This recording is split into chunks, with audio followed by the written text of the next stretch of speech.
أعوذ بالله من الشيطان الرجيم بسم الله الرحمن الرحيم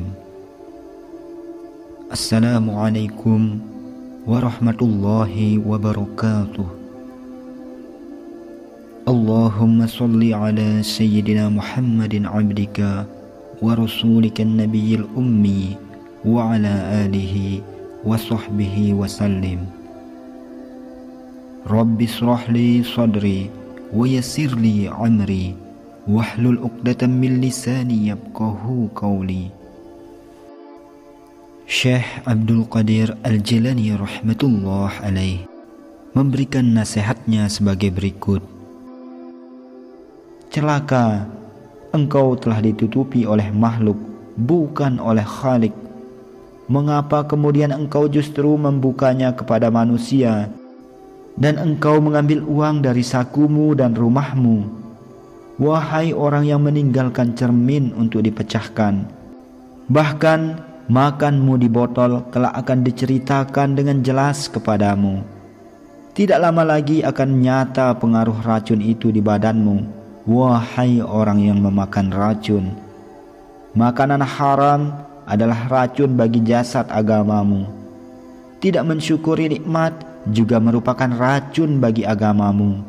Tidak lama lagi Allah subhanahu wa ta'ala akan menyiksamu dengan kefakiran, meminta-minta kepada makhluk, dan hilangnya rasa belas kasihan dari hati mereka terhadap dirimu.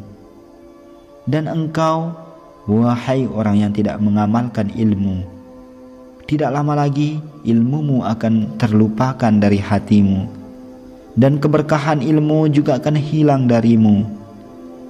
Wahai orang-orang yang bodoh, jika engkau mengenal Allah subhanahu wa ta'ala, engkau akan mengenali pula siksa-siksaannya.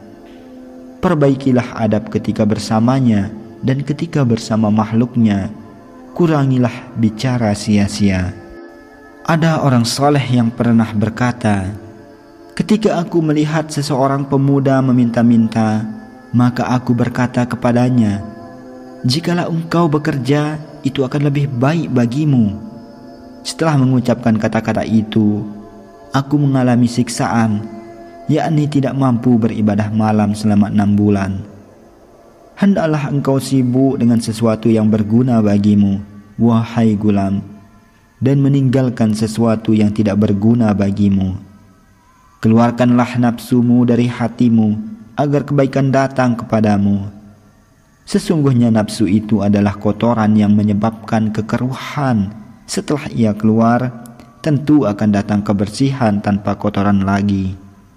Allah subhanahu wa ta'ala berfirman, sesungguhnya Allah tidak mengubah nasib suatu kaum, kecuali mereka mengubah keadaan mereka sendiri. Quran Surat Ar-Ra'd ayat 11. Dengarkanlah wahai manusia dan wahai orang-orang mukallaf, wahai orang-orang balik, wahai orang-orang berakal, dengarkanlah firman Allah subhanahu wa ta'ala yang maha benar. Tinggalkanlah nafsumu yang tidak dia sukai, agar engkau diberi sesuatu yang engkau sukai. Sesungguhnya jalan itu luas, bagaimana dengan jalan yang engkau tempuh? Wahai saudara-saudaraku, bangunlah, beramallah, dan janganlah engkau lalai terhadap kendalinya yang ada di tanganmu. Mintalah pertolongan kepadanya untuk memperbaiki dirimu. Kendalikan nafsumu, jika tidak, nafsumu itu akan menguasaimu. Nafsumu selalu memerintahkan kejahatan di dunia dan meremehkan akhirat. Jauhilah orang-orang yang menyebabkan dirimu lalai dari Allah subhanahu wa ta'ala. Hendaknya engkau menjauhi mereka seperti engkau menjauhi binatang buas. Bekerjalah untuknya, sesungguhnya orang yang bekerja untuknya akan selalu beruntung. Barang siapa mencintai Allah subhanahu wa ta'ala, dia akan mencintai orang tersebut. Barang siapa mendekat kepada Allah subhanahu wa ta'ala, maka dia akan mendekat pula kepadanya. Barang siapa berusaha mengenal Allah subhanahu wa ta'ala, dia akan menjadikan orang itu mengenal dirinya. dengarkanlah dan terimalah ucapanku. Di muka bumi ini tidak ada orang yang berceramah kepada manusia yang tidak mengharapkan sesuatu untuk dirinya. Aku menginginkan kemanfaatan untuk orang banyak, bukan untuk diriku. Jika aku mencari akhirat, aku juga mencarinya untuk mereka. Tidak ada yang aku inginkan dari setiap kata yang aku ucapkan, melainkan ridho Allah Subhanahu wa ta'ala. Aku tidak peduli dengan dunia, akhirat dan seisinya. Dia maha mengetahui kebenaranku. Dia maha mengetahui segala sesuatu yang tidak tampak. Mendekatlah kepadaku. Aku adalah pembawa cerita. Aku memiliki kampung kecil dan gudang perumpamaan. Barangkali engkau mengatakan, aku. Padahal siapakah engkau itu? Keakuan itu kosong makna. Engkau melihat selain dia, dan engkau berkata, aku cinta kepadanya. Engkau menyebut dirimu rela. Padahal sebenarnya tidak rela, bahkan membantah. Engkau mengatakan bahwa nafsumu sabar, padahal nafsumu selalu mengajakmu untuk menentangnya.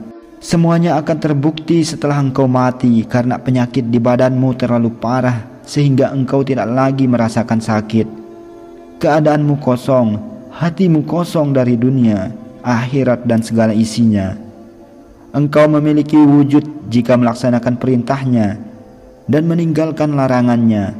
Sesungguhnya dialah yang akan memberikan wujud kepadamu. Dia akan membuat dirimu diam atau bergerak, sehingga engkau akan senantiasa bersamanya. Engkau tidak akan tinggal di kedudukan apapun sampai engkau mencapai kedudukan ini.